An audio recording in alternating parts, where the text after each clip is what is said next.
হয়ে গেল সজনে ডাঁটার সিজন। আর এই সিজনে একবার যদি শুক্তো না করা হয় তাহলে সজনে ডাঁটাকে অপমান করা হয়। তাহলে চলুন করে নেওয়া যাক। ওয়েলকাম টু টুকিটাকি রান্নাবাটি। আমি কিন্তু কোনো রকম পোস্ত বা সর্ষে ছাড়াই এই শুক্তোটা বানিয়েছি, আর সাথে দিয়েছি একটা স্পেশাল সিক্রেট মশলা। ফার্স্টে সমস্ত সবজি আমি শুক্তোর কাটিংয়ে লম্বা লম্বা করে কেটে নিয়েছি। তারপর আমি বড়ি, উচ্ছে আর বেগুনটা ভেজে তুলে রেখেছি। বাকি সমস্ত সবজি আমি দিয়ে দেবো ফোড়নের মধ্যে। দিয়ে দিচ্ছি নুন আর হলুদ। ফোড়নে কিন্তু আমি রাঁধুনি ইউজ করিনি, আমি ফোড়নে 5 ফোড়ন ইউজ করেছি। একবার এইভাবে 5 ফোড়ন দিয়ে করে দেখবে, বেশ সুন্দর লাগে। এই শুক্তোটা করার জন্য আমি কিন্তু উচ্ছেটাকে খুব কড়া করে ভেজেছি, তাতে উচ্ছের তেতো ভাবটা কেটে যায়।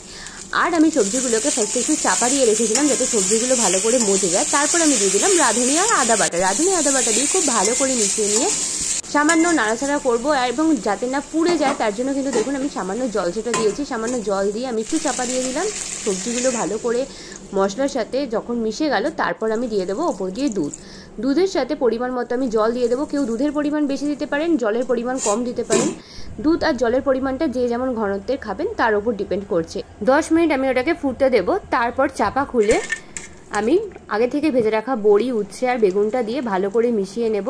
সবার শেষে ওপর দিয়ে ঘি আর মশলা ছড়িয়ে নামিয়ে নেব। দিয়ে দিলাম 5 ফোড়ন আর গোটা জিরে। নুন আর চিনিটা অবশ্যই টেস্ট মতো দেবেন, তবে এই শুক্তো একটু মিষ্টিই ভালো লাগে, তাই মিষ্টির পরিমাণটা একটু বেশি দেবেন। এই শুক্তোটা খেলে কিন্তু বোঝাই যাবে না যে এর মধ্যে পোস্ত বা সর্ষে দেওয়া হয়নি, তাই অবশ্যই ট্রাই করুন। টাটা, দেখা হচ্ছে পরের রেসিপি।